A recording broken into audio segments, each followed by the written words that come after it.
Santai sejenak tetua, kita joget bareng Mimin Duo Bolne dulu sebelum ke inti ceritanya.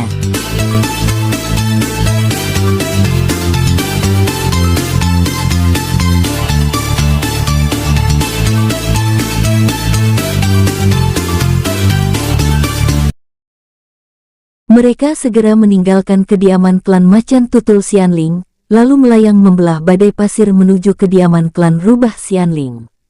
Terlambat sedikit saja, hampir pasti kediaman mereka juga akan hancur seperti 3 klan Xianling lainnya. Saat ini 6 klan itu sudah meminta anggota klan mereka untuk meninggalkan kediaman masing-masing, dan bergerak menjauh dari jalur yang mungkin saja digunakan oleh pasukan klan Mokuang. Hanya itu satu-satunya cara yang mereka pikirkan sambil mencari bala bantuan. Begitu mereka sampai di depan gerbang kediaman klan Rubah Xianling, 6 orang itu hanya ditemui oleh wakil ketua klan Rubah Xianling. Tolong sampaikan pada ketua Huli agar mempertemukan kami dengan sang pelindung. Jika tidak, kediaman dan anggota klan kami akan benar-benar habis dihancurkan oleh klan Mokuang, kata salah satu dari 6 ketua klan itu pada wakil ketua klan Rubah Xianling yang menemuinya. Wakil ketua itu hanya bisa mendesah panjang, lalu menjelaskan situasi di dalam kediaman klan Rubah Xianling. Sang pelindung sepertinya sedang berkultivasi tertutup. Ketua Huli masih sedang menunggu di depan paviliun yang dihuni oleh sang pelindung. Kalian bisa berharap, sang pelindung akan keluar sebelum pasukan klan Mokuang mencapai kediaman kalian, kata wakil ketua itu dengan nada tidak berdaya. Sebagai sesama klan Xianling, dia sangat ingin agar Qin San membantu klan Xianling lainnya meski sebelumnya tidak memenuhi undangan Qin San. Namun dia mengerti dengan sikap Qin San yang tidak ingin peduli dengan 12 klan ini. Di area dalam kediaman klan Rubah, Qin San akhirnya membuka pintu paviliunnya lalu berjalan dengan santainya keluar. Huli Lao dan 2 wakil ketua yang menunggunya di luar pintu, langsung berlari kecil menghampirinya. Ada apa? Kenapa wajah kalian begitu panik? Kata Qin San dengan raut wajah tenang. Klan Mokuang sudah mulai bergerak. Sudah ada 3 kediaman klan Xianling yang dihancurkan oleh mereka, kata Huli Lao tanpa jeda. Qin San masih terlihat sangat tenang. Dia bukannya berdiam diri tanpa antisipasi. Malam sebelumnya dia meninggalkan kediaman klan Rubah, lalu mengunjungi 23 kediaman klan Xianling lain tanpa sepengetahuan siapapun. Dia mendirikan formasi mulia di setiap kediaman itu dengan mekanisme pengaktifan otomatis jika pasukan klan Mokuang mendekati setiap kediaman itu. Qin San sengaja hanya mendirikan formasi mulia dan bukan formasi tingkat penguasa, karena tahu 23 kediaman klan Xianling itu sudah bisa menahan kekuatan klan Mokuang hanya dengan formasi tingkat mulia semata. Soal 12 klan Xianling lainnya, Qin San sama sekali tidak peduli. Lagi pula dia sudah memberi kesempatan dengan mengundang mereka. Namun mereka bahkan tidak mengirim satupun utusan untuk menemuinya. Qin San hanya mengangguk pelan mendengar laporan Huli Lao. Reaksi Qin San membuat Huli Lao dan 2 wakil ketuanya terdiam. Mereka benar-benar tidak tahu apa yang membuat Qin San begitu tenang. Jangan-jangan dia hanya mempermainkan 23 ketua klan Xianling lainnya. Batin Huli Lao. Dia bahkan mulai berpikiran negatif tentang Qin San. Tidak akan ada yang terjadi dengan 23 kediaman klan lain yang sudah mengakuiku sebagai pelindung. Termasuk kediaman kalian ini. Sementara 12 klan Xianling lainnya, aku memang sejak awal sudah mengatakan, aku hanya peduli pada mereka yang mau aku lindungi, katanya dengan santai. Huli Lao dan 12 wakil ketua ini masih saja belum mengerti bagaimana Qin San begitu yakin, 23 kediaman klan yang sudah masuk dalam perlindungannya akan tetap aman tanpa kehadirannya menghadang pergerakan klan Mokuang. Ada 40.000 pasukan Mokuang yang bergerak sekarang, ucap salah satu wakil ketua klan Rubah yang berdiri di depan Qin San. Sekalipun ada ratusan ribu, dengan kekuatan klan Mokuang saat ini, mereka masih belum cukup kuat untuk menghancurkan perlindungan yang sudah aku berikan pada 23 kediaman klan Xianling lain di luar sana, jawab Qin San. Tuan, Di luar ada 6 ketua klan Xianling yang sebelumnya tidak memenuhi undangan kita datang meminta bertemu dengan Anda, kata wakil ketua klan rubah yang segera meninggalkan area luar kediaman klan rubah dan memasuki area dalam begitu mendengar Qin San sudah keluar dari pavilionnya. Qin San tersenyum mendengarnya. Selalu ada hal yang seperti ini. Sayangnya, aku tidak bisa lagi membantu mereka, kata Qin San. Meski begitu dia tetap setuju untuk menemui 6 ketua klan Xianling tersebut. Qin San bersama Huli Lao dan 3 wakil ketua klan rubah berjalan meninggalkan area hijau ke area luar kediaman itu. Di area luar, 6 ketua klan Xianling yang datang meminta bertemu dengan Qin San menunduk begitu melihat sosok pemuda yang berjalan di sisi Huli Lao. Hanya dengan merasakan aura berbeda dari Qin San, mereka sudah bisa menyimpulkan jika pemuda ini yang disebut sang pelindung oleh klan Xianling lainnya. Salam untuk sang pelindung, kata salah satu ketua klan itu. Qin San mengangguk pelan, kalian datang mencariku, tanyanya dengan nada yang terdengar datar. 6 ketua klan ini sebelumnya meremehkan undangannya, tidak ada alasan baginya untuk langsung memperlihatkan keramahan di depan mereka. Benar Tuan. Kami ingin memohon perlindungan dari Tuan, kata ketua klan tadi yang pertama kali bicara. 5 ketua klan yang bersamanya mengangguk pelan sambil memperhatikan reaksi pemuda di depan mereka. Qin San terdiam sesaat lalu menarik napas, aku sejak awal ingin melindungi kalian semua. Tapi bukankah kalian yang tidak ingin mendapatkan perlindungan dariku, kata Qin San dengan santainya. 6 ketua klan itu menjatuhkan diri mereka dan tidak sungkan berlutut di depan Qin San. Bagi 6 siluman tua Xianling ini, harga diri mereka sama sekali tidak ada artinya dibanding keselamatan seluruh anggota klan mereka. Berdirilah. Bagaimana cara aku membantu kalian sementara kediaman klan kalian kemungkinan sekarang sudah hancur, kata Qin San. Kami sudah mengosongkan kediaman kami semua, dan meminta anggota klan kami ke area yang bukan jalur yang sedang ditempuh oleh pasukan klan Mokuang.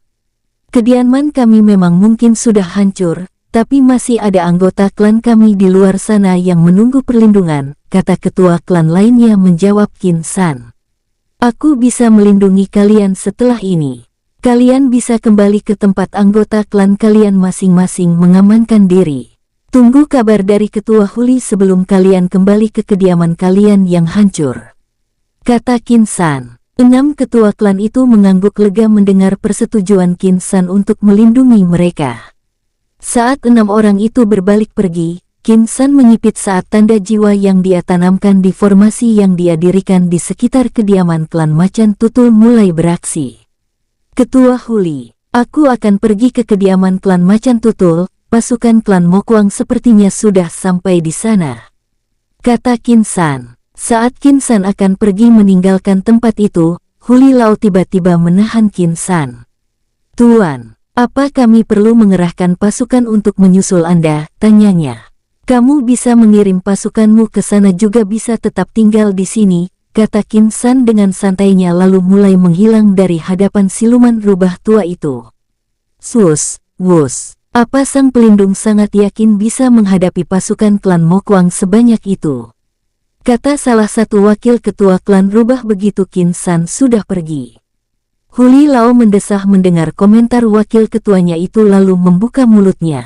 Kekuatan mutlak tidak pernah kalah dari jumlah musuh yang lemah, katanya dengan santai lalu meminta 3 wakil ketua di depannya untuk mulai mengumpulkan pasukan klan rubah. Dia tetap ingin ke kediaman klan Macan Tutul, meski tahu mungkin kontribusi pasukannya tidak akan banyak membantu namun setidaknya, dengan kesana, dia bisa menyaksikan bagaimana Qin San akan menangani puluhan ribu pasukan klan Mokuang. Di kediaman klan siluman Macan Tutul Xianling, situasi di tempat ini benar-benar sangat kelam. Para anggota klan ini berkumpul di alun-alun hijau area dalam kediaman mereka. Para pemimpin klan dan anggota klan yang sudah berada di alam Raja Surgawi hingga alam Raja Suci, kini berada di area luar kediaman mereka sambil melayang menatap kejauhan. Ribuan pasukan klan Mokuang kini mendekati kediaman mereka. Badai pasir menambah suasana mencekam di tempat ini. Ketua klan, Bao Ming berwajah muram sambil memegang batu pengirim pesan di tangan kanannya. Sial, sang pelindung terlalu meremehkan klan Mokuang. Mereka sudah sampai di depan kediaman kita, namun dia malah dengan santainya tetap berkultivasi di kediaman klan Rubah, kesal salah satu wakil ketua klan Macan Tutul Xianling. Bao Ming memang sudah menerima pesan dari Huli Lao mengenai Qin San yang masih berkultivasi. Baru saja ucapan wakil ketua itu diucapkan, pesan baru mulai masuk di batu pengirim pesan yang ada di tangan Bao Ming. Setelah mendengar isi dari pesan itu, Bao Ming terlihat menyapukan pandangannya dengan indera spiritual Xianling miliknya yang menyebar mencoba memeriksa kondisi di sekitar kediamannya. Sayangnya, selain pasir yang berterbangan, suara angin yang menderu serta suara langkah kaki 40.000 pasukan klan Mokuang, tidak ada apapun yang dia dapatkan di sekitar kediamannya. Ketua, apa ada yang aneh? Kenapa Anda seperti mencari sesuatu? Tanya salah satu wakil ketua klan saat merasakan indera spiritual Bao Ming menyebar layaknya sedang mendeteksi sesuatu. Ketua Huli mengatakan, sang pelindung sebenarnya sudah menanamkan perlindungannya di sekitar kediaman kita, dan dia sangat yakin klan Mokuang tidak akan bisa menembus kediaman kita. Tapi aku tidak menemukan aura harta perlindungan apapun di sekitar kediaman kita, kata Bao Ming dengan tatapan penuh harap. Sementara itu langit di kejauhan mulai diisi oleh ribuan klan siluman Mokuang yang melayang mendekat. Langkah kaki 40.000 pasukan di padang pasir juga makin mendekati tembok kokoh kediaman klan Macan Tutul Xianling. 40 ketua klan Mokuang yang memimpin langsung pasukan mereka, tersenyum sumringah melihat kediaman klan Macan Tutul Xianling ternyata masih diisi oleh anggota klan Xianling. Kalian setidaknya lebih berani dari 6 klan Xianling lain yang meninggalkan kediaman mereka untuk dihancurkan, kata ketua klan Singa Mokuang. Suaranya menggema hingga ke telinga Bao Ming yang melayang di dalam tembok kediamannya. Para anggota klan Macan Tutul Xianling saling menatap satu sama lain, melihat jumlah besar pasukan yang mendekati kediaman mereka. Bahkan Bao Ming pun kini ragu akan hidup untuk melihat cahaya matahari besok. Saat 40.000 pasukan klan Mokuang tersisa beberapa meter dari tembok kediaman klan Macan Tutul Xianling, 6 cahaya berkedip di sekitar kediaman itu kemudian menyebarkan cahaya dan menyatu satu sama lain. Kubah cahaya menyeruak ke langit menutupi kediaman klan Macan Tutul Xianling. 40 ketua klan Mokuang bersama para pemimpin klan Mokuang lain yang sedang melayang mendekat, terhenti dengan penampakan yang membatasi mereka dengan kediaman klan Macan Tutul Xianling. 40.000 pasukan mereka juga menghentikan langkah mereka saat merasakan aura pertahanan yang begitu kuat. Dari kubah cahaya yang menutupi kediaman klan Xianling di depan mereka, Bao Ming dan anggota klan Macan Tutul Xianling ikut terpana melihat formasi pertahanan yang aktif melindungi kediaman mereka. Apa ini yang dimaksud oleh Ketua Huli? Perlindungan yang sudah ditanamkan oleh sang pelindung di kediaman kita, gumam Bao Ming dengan wajah berbinar.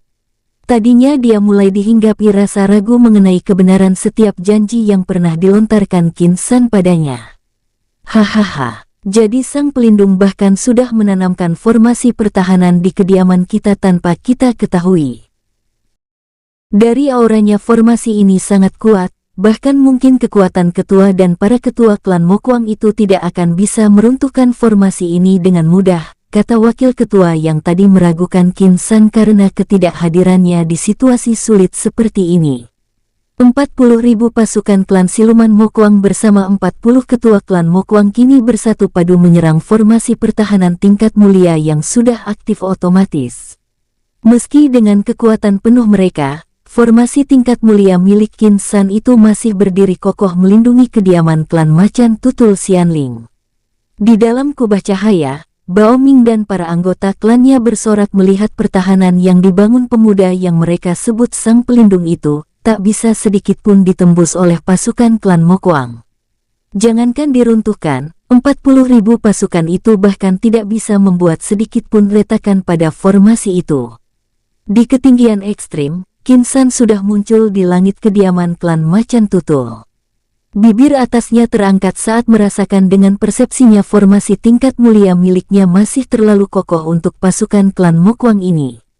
Untung saja aku hanya mendirikan formasi mulia itu. Aku hanya akan membuang-buang kekuatan jiwaku jika mendirikan formasi tingkat penguasa untuk menahan mereka, batin Qin San. Meski keahlian formasinya sudah berada di tingkat penguasa, Qin San memang sengaja hanya mendirikan formasi mulia di sekitar 23 kediaman klan Xianling, yang masuk dalam perlindungannya ditambah kediaman klan Rubah Xianling. Raut putus asa tampak memenuhi wajah 40 pemimpin klan Mokuang. Mereka benar-benar tidak pernah membayangkan jika kediaman klan Macan Tutul Xianling ini memiliki perlindungan sekuat ini. Pantas saja mereka berani untuk tetap tinggal di kediaman mereka dan tidak meninggalkan gurun pasir ini seperti 6 klan Xianling lainnya. Ternyata mereka sudah mempersiapkan pertahanan yang cukup kuat, kata ketua klan Banteng Mokuang sambil mendengus marah. Cuy, aku tidak percaya kita tidak bisa meruntuhkan formasi pertahanan mereka. Satukan kembali kekuatan kalian, kata ketua klan siluman Singa Mokuang lalu kembali memimpin serangan ke kubah cahaya yang menutupi kediaman klan siluman Macan Tutul Xianling.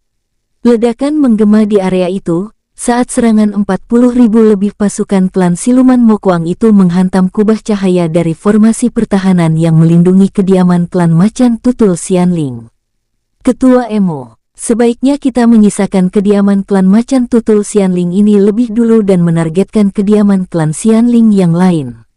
Jika tidak, klan Xianling yang lainnya akan memiliki kesempatan untuk melarikan diri dan membawa inti area hijau mereka seperti 6 klan Xianling yang sudah melarikan diri itu, kata salah satu ketua klan Mokuang. Ketua klan Singa Mokuang terdiam berpikir mendengar usulan rekannya itu. Sementara ketua klan Mokuang lainnya tampak setuju dengan saran rekan mereka untuk menyisakan sementara klan Macan Tutul Xianling ini. Melihat dan merasakan sendiri kekuatan formasi pertahanan yang melindungi kediaman klan Xianling yang satu ini, membuat mereka ingin melanjutkan lebih dulu perjalanan pasukan mereka ke kediaman klan Xianling lainnya. Baiklah. Lagi pula sampai kapan mereka hanya akan bertahan di dalam kediaman mereka setelah semua klan Xianling lainnya di gurun pasir langit ini sudah kita hancurkan, kata ketua klan Singa Mokuang. Semuanya bergerak, tinggalkan tempat ini, perintah ketua klan Singa Mokuang yang ditunjuk sebagai pemimpin perang ini. Begitu 40.000 lebih pasukan itu akan bergerak, 6 titik cahaya lain malah muncul di sekitar mereka, kemudian menyatu membentuk kubah mengurung mereka. 40 ketua klan siluman Mokuang yang sedang melayang dan ikut terkurung di dalam kubah cahaya itu berwajah muram sambil menyapukan pandangan mereka. Sial, siapa yang sebenarnya sudah membantu klan Macan Tutul Xianling ini? Kata ketua klan Banteng Mokuang dengan wajah muram. Dari ketinggian, sosok dengan cahaya emas menyelimuti tubuhnya dan sayap besar terbentang di punggungnya melayang turun. Auranya memberi intimidasi pada 40 ketua klan Mokuang dan 40.000 pasukan mereka. Di dalam kediaman klan Macan Tutul Xianling, Bao Ming dan anggota klan Macan Tutul Xianling lainnya menatap kedatangan Qin San dengan penuh kekaguman. Sepertinya benar, dia bagian dari ras peri yang memang sangat datang melindungi klan Xianling. Gumam Bao Ming begitu melihat sayap Phoenix Qin San yang direntangkan. Apa itu? Apa ras peri sudah muncul kembali di dunia langit ini? Pantas saja klan Xianling ini memiliki pertahanan yang sangat kuat. Ternyata mereka sudah memiliki pelindung, gumam salah satu ketua klan Mokuang dengan raut wajah ketakutan. Qin San berhenti tepat di luar kubah cahaya formasi pengurung yang dia dirikan untuk menghalangi para klan Mokuang ini meninggalkan tempat ini. Tangannya direntangkan kemudian puluhan ribu teratai api mulai muncul di sekitarnya. Satu persatu teratai api itu melayang turun lalu memasuki kubah cahaya menargetkan 40.000 pasukan klan Mokuang yang terkurung di dalamnya. Situasi panik langsung terjadi di antara 40.000 pasukan klan Mokuang.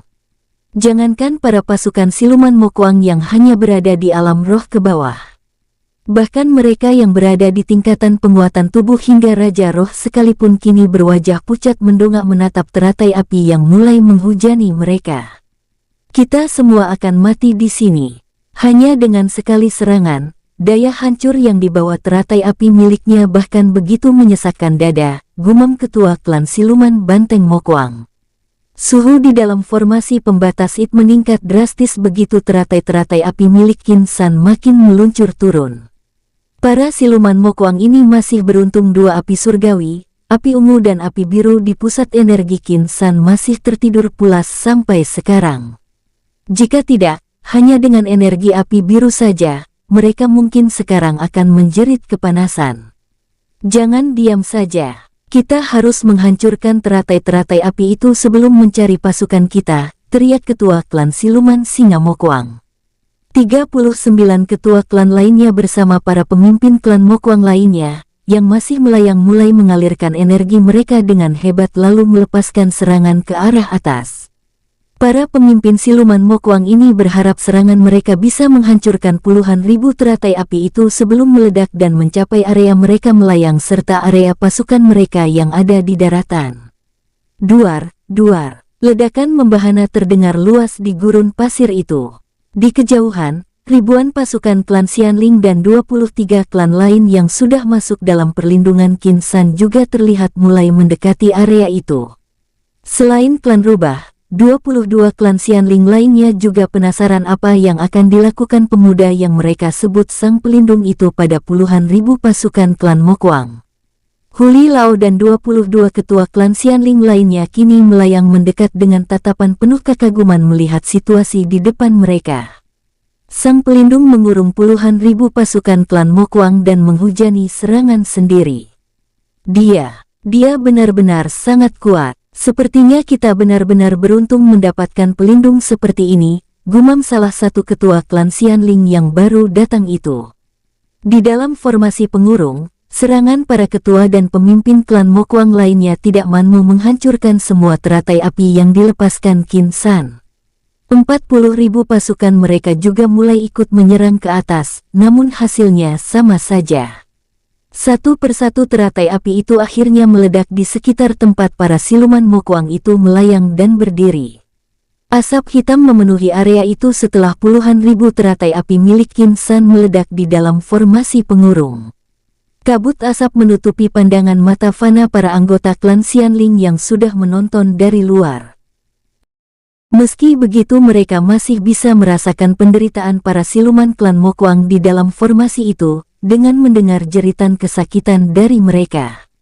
Begitu kabut asap menipis, di dalam formasi pengurung itu tersisa 40 ketua klan Mokuang yang melayang dengan darah yang memenuhi jubah yang mereka gunakan. Di daratan puluhan ribu pasukan klan Mokuang tergeletak tak berdaya dengan luka menganga yang memenuhi tubuh mereka. Binatang-binatang iblis yang ditunggangi oleh para siluman Mokuang di daratan, bahkan tak ada satupun yang selamat dari ledakan barusan. Para siluman Mokuang itu kembali berusaha bangkit, namun dari ketinggian Qin San sudah melepaskan kembali serangannya. Slash, ngaum, wus. Naga energi yang sangat besar meluncur dari ketinggian menargetkan tempat para pasukan klan Mokuang itu terkapar kesakitan. Duar, jeder. 40 ketua klan Mokuang hanya bisa terdiam melihat naga energi itu akhirnya meledakkan pasukan mereka sebelum bisa kembali memulihkan diri. Qin San tidak berhenti setelah membantai lebih dari 40.000 pasukan siluman Mokuang. Dia kembali bergerak dengan sangat cepat, lalu meledakkan satu persatu ketua klan Mokuang itu dengan kekuatan tubuhnya. Tidak ada satupun pasukan klan Mokuang yang tersisa. Mulai dari ranah terendah hingga 40 ketua klan siluman Mokuang mati di tangan Qin San. Pasukan klan Xianling dari 24 klan yang selama ini mengakui Qin San sebagai pelindung menatap sisa perang dengan wajah terperangah. Ini pertama kalinya mereka melihat satu orang membantai puluhan ribu siluman Mokuang. Para ketua dan pemimpin siluman Xianling ini sudah hidup sangat lama, namun belum pernah menyaksikan hal semengerikan yang mereka saksikan saat ini. Bao Ming di dalam formasi pertahanan yang melindungi klannya menarik napas panjang dan mencoba menenangkan dirinya. Dia jelas jauh lebih kejam dari apa yang aku bayangkan, gumamnya. Dia melihat sendiri siluman Mokuang yang sudah meminta pengampunan di dalam formasi pengurung, masih tetap menjadi target serangan mematikan Qin San. Qin San melayang di dalam formasi pengurung yang dia dirikan sendiri sambil menyapukan pandangannya pada potongan-potongan tubuh pasukan klan siluman Mokuang yang bertebaran di bawah. Tidak ada mayat dengan kondisi tubuh yang masih lengkap. Semuanya mati dengan luka yang mengerikan. Mulai dari kehilangan KR pala hingga kehilangan anggota tubuhnya yang lain. Di kejauhan para ketua klan Xianling dari 23 klan Xianling berjalan mendekat, sambil berusaha menyingkirkan kengerian yang menghantui mereka setelah melihat pembantaian yang dilakukan Qin San. Di antara para ketua klan itu, Huli Lao ikut melayang mendekat sambil bergumam di dalam dirinya sendiri. Aku bahkan mulai ragu jika pemuda ini benar-benar dari dunia tengah. Kekuatannya sama sekali tak kalah jauh dari para kultivator manusia di dunia langit ini, batinnya. Dia hanya tahu kultivator manusia di dunia langit lebih unggul dari kultivator manusia dunia tengah, apalagi dunia bawah. Dia mungkin akan lebih tidak percaya jika tahu Qin San sebenarnya berasal dari dunia bawah. Qin San mulai meruntuhkan formasi pengurungnya, kemudian melayang mendekati tembok kediaman klan Macan Tutul Xianling. Melihat Qin San mendekat, Bao Ming segera memerintahkan anggota klannya membuka gerbang kediamannya. Begitu Qin San mendarat di depan gerbang kediaman itu, Bao Ming bersama anggota klannya segera menyambut dari arah dalam kediamannya. Ketua klan Xianling lainnya juga ikut mendarat di sisi Qin San, sambil memperhatikan formasi pertahanan yang masih berdiri kokoh melindungi kediaman klan Macan Tutul. Huli Lao dan 22 ketua klan Xianling yang baru datang ini tampak penuh kagum menatap formasi pertahanan itu. Beberapa bahkan berharap Qin San juga akan mendirikan formasi serupa di kediaman mereka. Tanpa mereka tahu, jika di kediaman masing-masing, formasi dengan tingkatan yang sama memang sudah didirikan Qin San sebelum klan Siluman Mokuang bergerak. Hanya saja kediaman klan Macan Tutul yang ditemui pertama pasukan klan Mokuang, sehingga formasi di kediaman ini yang aktif. Terima kasih sudah menjadi pelindung bagi klan kami. Klan Siluman Macan Tutul Xianling akan setia pada sang pelindung, kata Bao Ming sambil membungkuk di depan Qin San. Orang-orang klan Macan Tutul lainnya yang berada di belakang Bao Ming ikut membungkuk. Qin San hanya mengangguk sambil tersenyum ramah. Dia lalu mengibaskan tangannya dan membuat kubah cahaya yang tadi masih menyala terang secara perlahan menguap. Silahkan Tuan, kata Bao Ming mempersilahkan Qin San memasuki kediamannya. Siluman Xianling tua ini bahkan langsung meminta Qin San mengikutinya ke area dalam klannya. Qin San menggelengkan kepalanya. Tidak, kita berkumpul di aula area luar kediamanmu saja. Ada yang ingin aku sampaikan pada ketua klan lainnya, kata Qin San. Bao Ming mengangguk patuh lalu memimpin jalan ke aula utama kediamannya. 23 ketua klan Xianlen lain ikut berjalan di belakang Qin San. Sementara itu pasukan gabungan dari 24 klan Xianling ini langsung membersihkan medan perang. Mereka mengangkat semua sisa tubuh pasukan klan Mokuang dan menguburnya di gurun pasir itu. Di dalam aula, Qin San langsung diminta duduk di kursi utama dengan para pemimpin klan duduk melingkar menghadap ke dirinya. Tatapan Qin San kini tertuju pada Huli Lao, ketua Huli. Panggil 6 ketua klan Xianling lain yang sebelumnya datang menemuiku. Sekaligus minta dia untuk mengembalikan anggota klannya ke kediaman masing-masing, kata Qin San. Huli Lao mengangguk ringan, dia hampir lupa dengan 6 klan Xianling yang mengungsi itu. Jika Qin San tidak mengingatkannya, dia benar-benar akan lupa dengan mereka. Dia terlalu antusias dengan apa yang baru dilihatnya di luar sana. Melihat Qin San terdiam, salah satu ketua klan Xianling mengangkat tangannya, meminta kesempatan untuk berbicara. Qin San mengangguk ringan mempersilahkan siluman Xianling tua itu membuka mulutnya. Sang pelindung, bisakah kami meminta formasi pertahanan yang serupa yang Anda dirikan di kediaman klan Macan Tutul ini? Kata ketua klan beruang Xianling yang tidak tahan lagi untuk meminta. Qin San tersenyum mendengarnya. Kalian semua sudah memilikinya. Aku sudah mendirikan formasi dengan tingkatan yang sama di kediaman kalian masing-masing. Hanya saja, formasi itu baru akan aktif jika membaca adanya niat jahat yang mendekati kediaman kalian. Karena kediaman kalian masih aman sampai sekarang, jadi formasi itu tidak aktif otomatis, kata Qin San. 24 ketua klan termasuk Huli Lao terlihat bersuka cita mendengar itu. Pantas saja dia terlalu santai di dalam paviliun itu, saat ketua klan Xianling sudah panik dengan pengerahan pasukan klan Mokuang. Ternyata dia memang sudah melindungi setiap klan dengan formasi sekuat itu, batin Huli Lao. Setelah terdiam, Qin San kembali membuka mulutnya. Setelah pertemuan ini, aku ingin kalian mengirim orang-orang kalian ke kediaman klan Mokuang. Gurun pasir langit ini harus bersih dari klan Mokuang. Setidaknya dengan begitu, kalian bisa hidup lebih aman dari biasanya, kata Qin San. Huli Lao, Bao Ming dan para ketua klan itu mengangguk patuh. Meski di wajah mereka masih terlihat sesuatu yang mengganjal, Qin San tentu saja bisa melihat masih ada kekhawatiran yang tersirat dari wajah para siluman Xianling tua ini. Bicaralah, aku tahu ada hal yang ingin kalian sampaikan. Sepertinya masih ada hal yang kalian khawatirkan. Katakan saja, kata Qin San. Para ketua klan itu langsung melirik Bao Ming dan Huli Lao. Mereka berharap dua ketua klan ini yang akan mewakili mereka berbicara. Bao Ming tampak menarik napas panjang lalu mulai membuka mulutnya. Ini masih terkait klan Mokuang. Dengan kehancuran klan Mokuang di gurun pasir ini, kemungkinan setiap klan utama dari siluman Mokuang akan kembali mengirim anggota klan Mokuang lain untuk memasuki gurun pasir ini. Jika sebelumnya mereka datang berbaur dengan kami, kemungkinan kali ini mereka akan datang dengan membawa misi penghancuran, kata Bao Ming. Qin San hanya tersenyum mendengarnya. Dia tahu, jika klan Xianling dan klan Mokuang yang ada di gurun pasir ini, memang hanya bagian kecil dari siluman Xianling dan siluman Mokuang pada umumnya. Mereka masih memiliki klan utama yang dipimpin oleh siluman Mokuang dan siluman Xianling yang jauh lebih kuat dari mereka yang mendiami gurun pasir ini. Sejak merencanakan menghancurkan klan Mokuang di gurun pasir langit ini, dia sudah memikirkan semuanya, yakni menutup akses komunikasi yang kemungkinan keluar dari kediaman-kediaman klan Mokuang.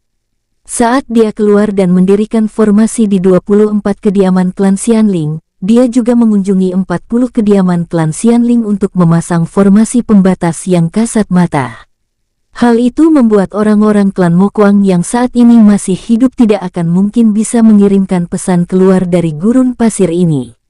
Bukankah selama informasi kehancuran mereka tidak tersiar sampai ke wilayah klan utama mereka, kehancuran klan Mokuang di gurun pasir ini tidak akan sampai ke telinga klan utama siluman Mokuang? Tanya Qin San. Bao Ming mengangguk pelan, tapi kita tidak tahu apakah sekarang informasi kehancuran pasukan klan Mokuang sudah sampai ke kediaman masing-masing atau belum. Jika orang-orang klan Mokuang sudah mendengarnya, hampir pasti sudah ada yang mengirim pesan ke klan utama mereka, ujarnya.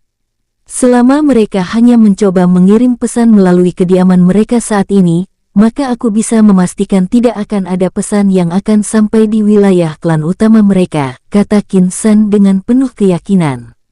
25 ketua klan Xianling di depannya terdiam mendengar ucapan Qin San. Mereka tidak berani untuk tidak percaya dengan kalimat pemuda ini. Mereka sudah melihat sendiri bagaimana kemampuan Qin San, termasuk dengan formasi yang berdiri begitu saja di kediaman klan macan tutul Xianling ini.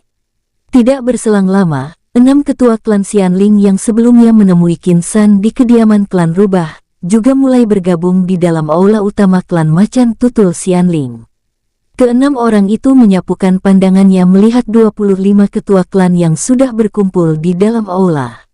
Mereka benar-benar menyesal mengabaikan undangan Qin San sebelumnya. Jika mereka mengulang waktu, mereka akan datang tepat waktu saat itu. Sekarang mereka harus membangun ulang kediaman mereka setelah dihancurkan oleh klan Mokuang. Meski begitu, 6 klan ini masih lebih beruntung dibanding 3 klan Xianling lainnya, yang tidak sempat meninggalkan wilayah kediaman mereka. 3 klan Xianling itu benar-benar sudah runtuh. Kediaman dan orang-orangnya sudah dibantai oleh klan Mokuang. Saat pertemuan itu berlanjut, dari luar, 3 siluman tua Xianling kembali terlihat berjalan mendekat diantar oleh seorang wakil ketua klan macan tutul Xianling. 3 siluman tua itu berdiri di depan pintu utama, sementara wakil ketua tadi sudah berjalan memasuki ruangan aula. Begitu berada di depan Qin San, wakil ketua klan itu membungkuk memberi hormat. 3 ketua klan Xianling datang ingin bertemu tuan, katanya dengan nada penuh hormat. Qin San mengangguk lalu meminta 3 orang tadi memasuki aula. 3 siluman tua ini adalah ketua klan Xianling yang sebelumnya juga tidak mengirim utusan ke kediaman klan rubah.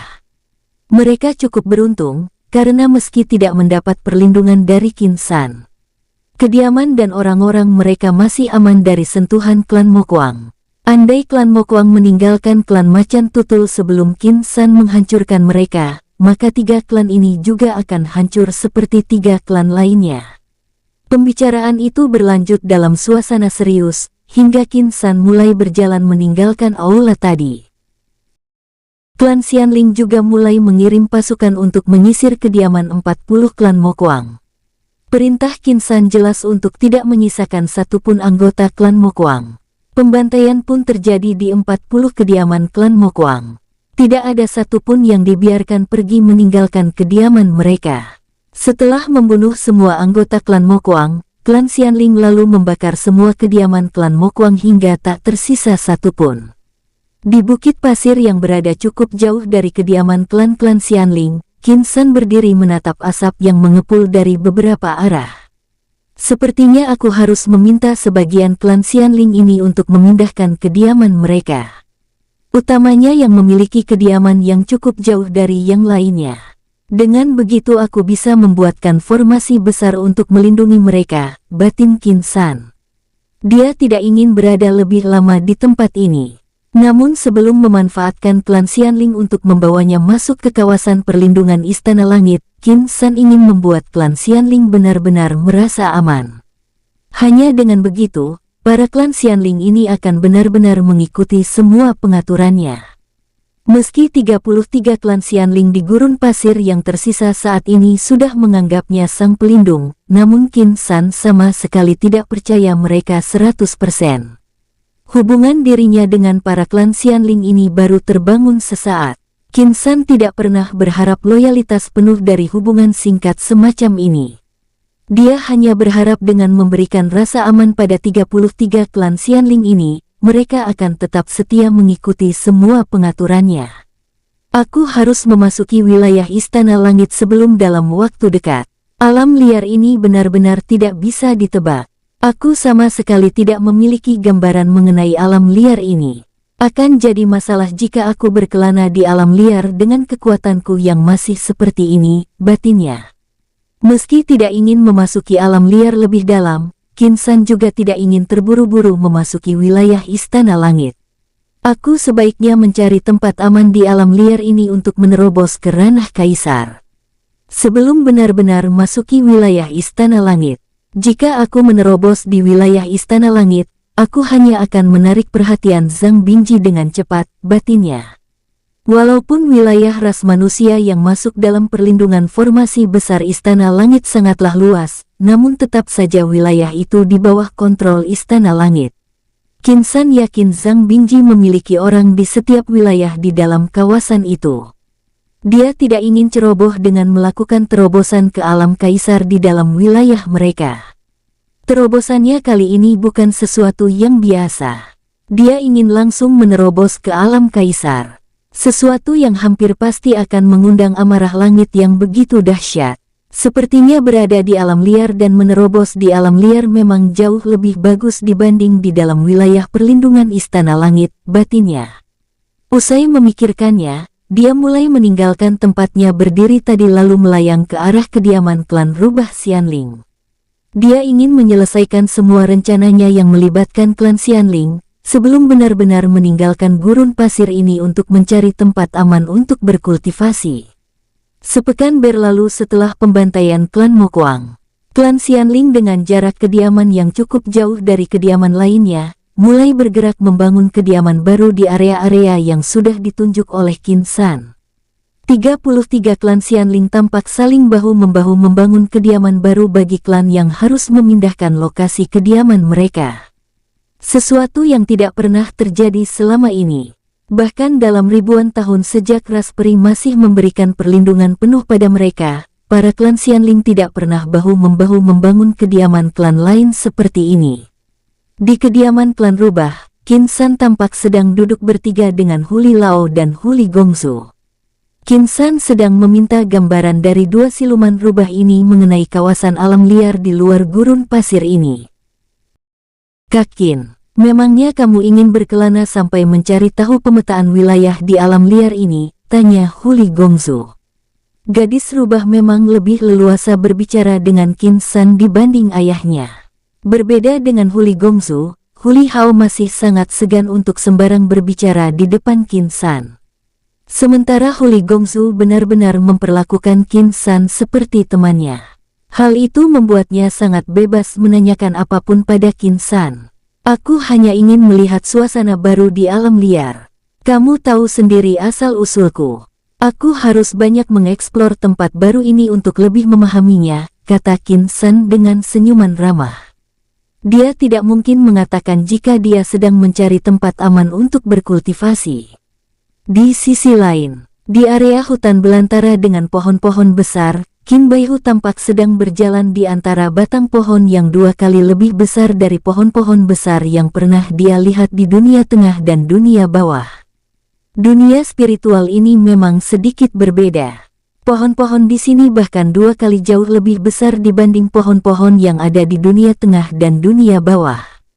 Batinnya, dia sudah banyak mendapatkan informasi mengenai tempat ini, setelah berhasil menarik semua informasi dari lautan kesadaran gagak yang sebelumnya dia temui.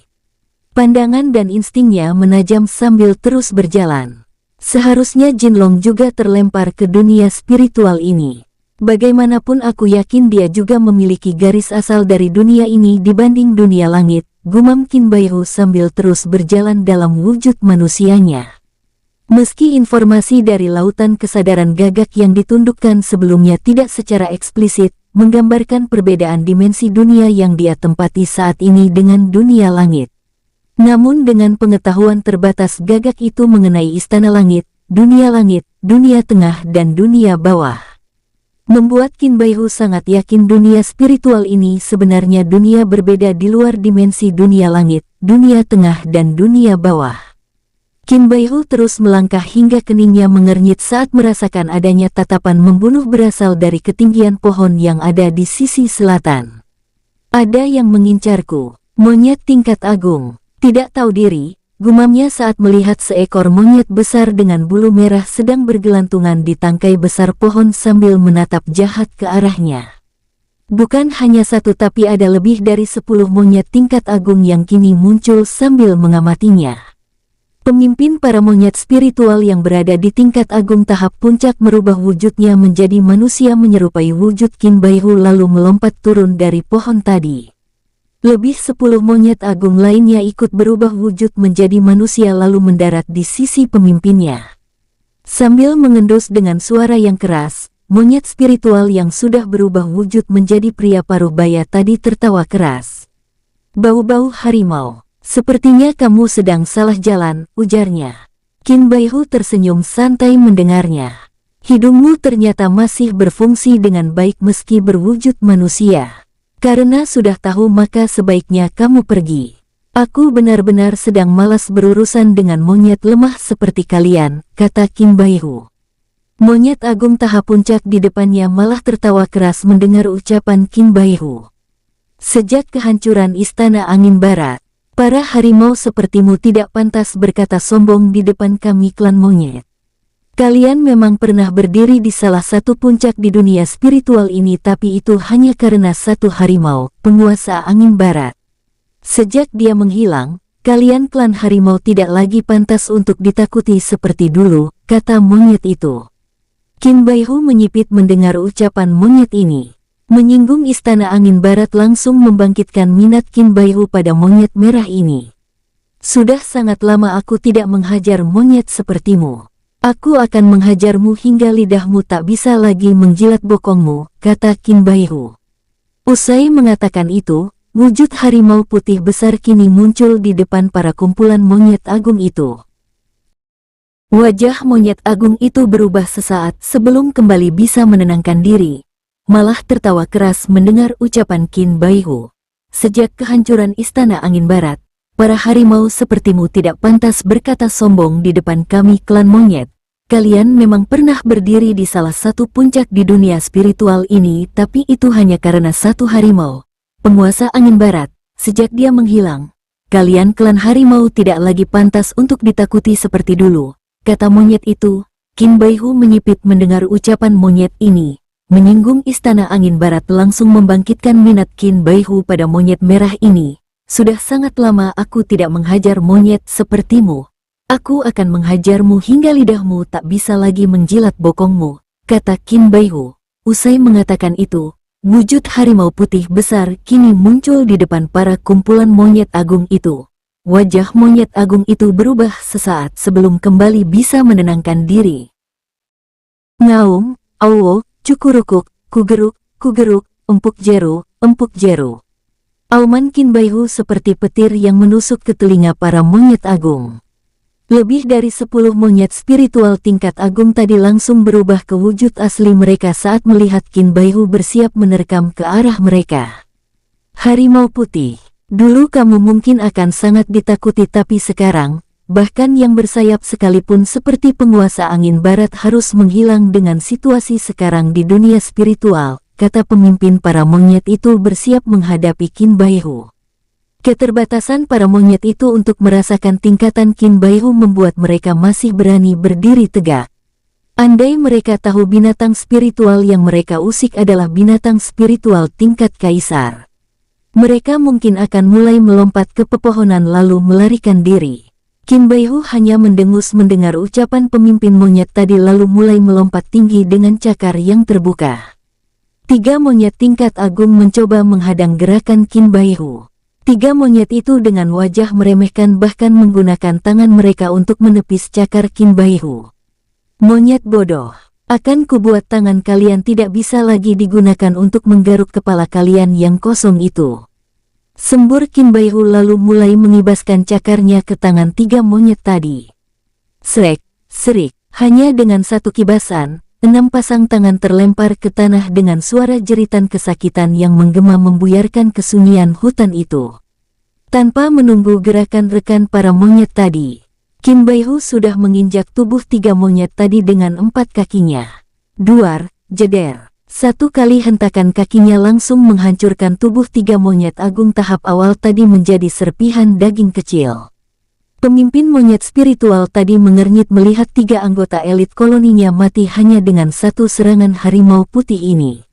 Kalau kalian kera mungkin aku akan mengampuni kalian. Setidaknya aku pernah memiliki kawan dari jenis kera. Tapi aku tidak mengingat memiliki kawan dari jenis monyet.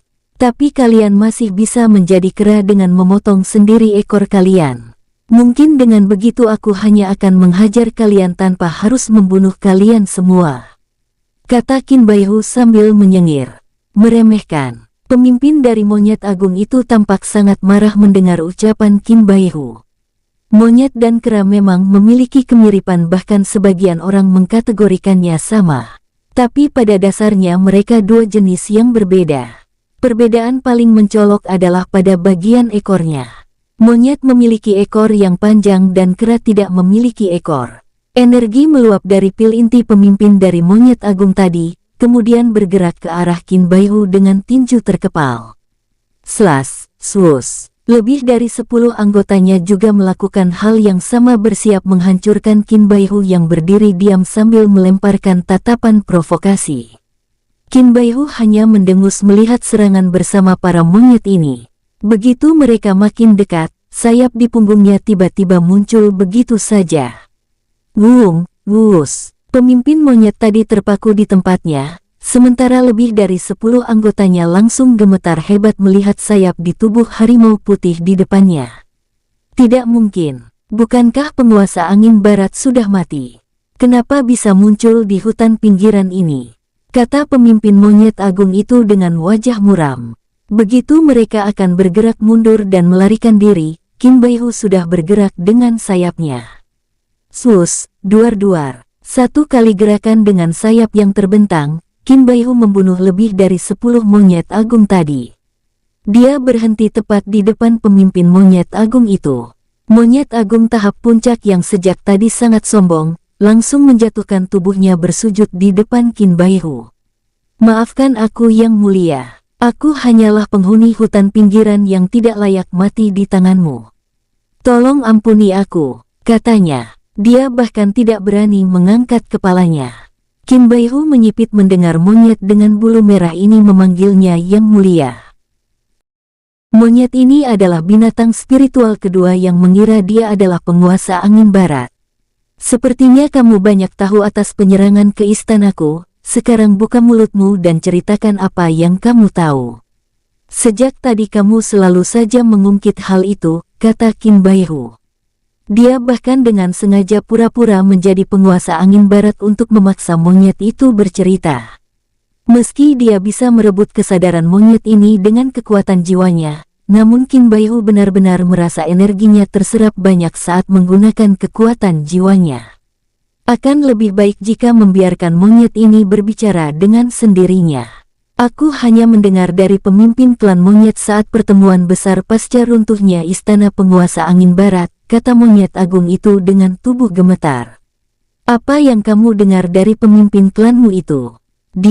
Dia mengatakan perang di hari itu sebenarnya bukan hanya melibatkan iblis kuno, tapi beberapa klan binatang spiritual juga terlibat meruntuhkan istana angin barat, kata monyet agung itu.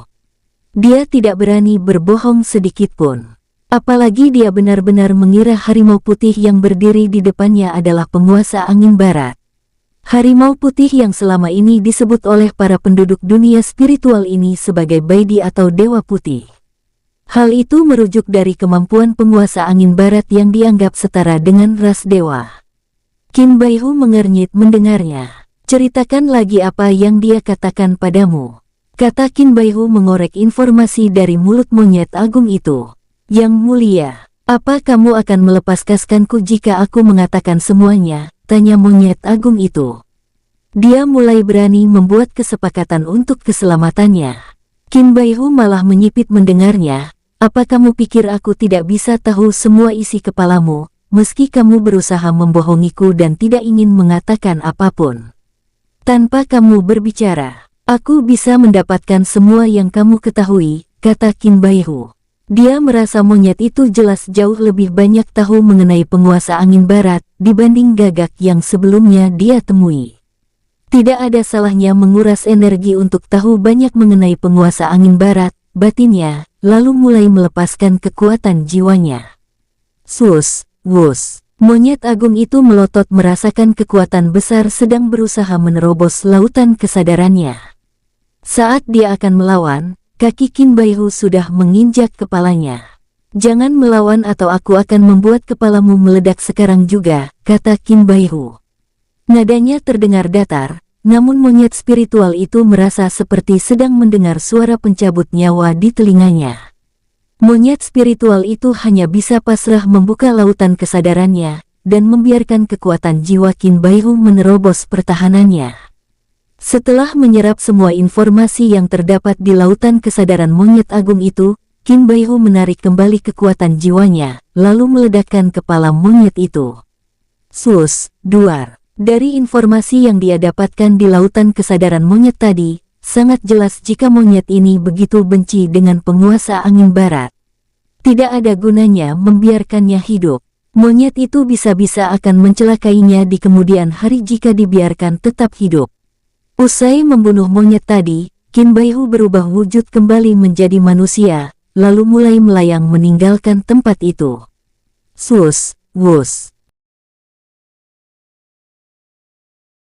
Bersambung, sampai jumpa di episode selanjutnya para tetuaku, semoga terhibur.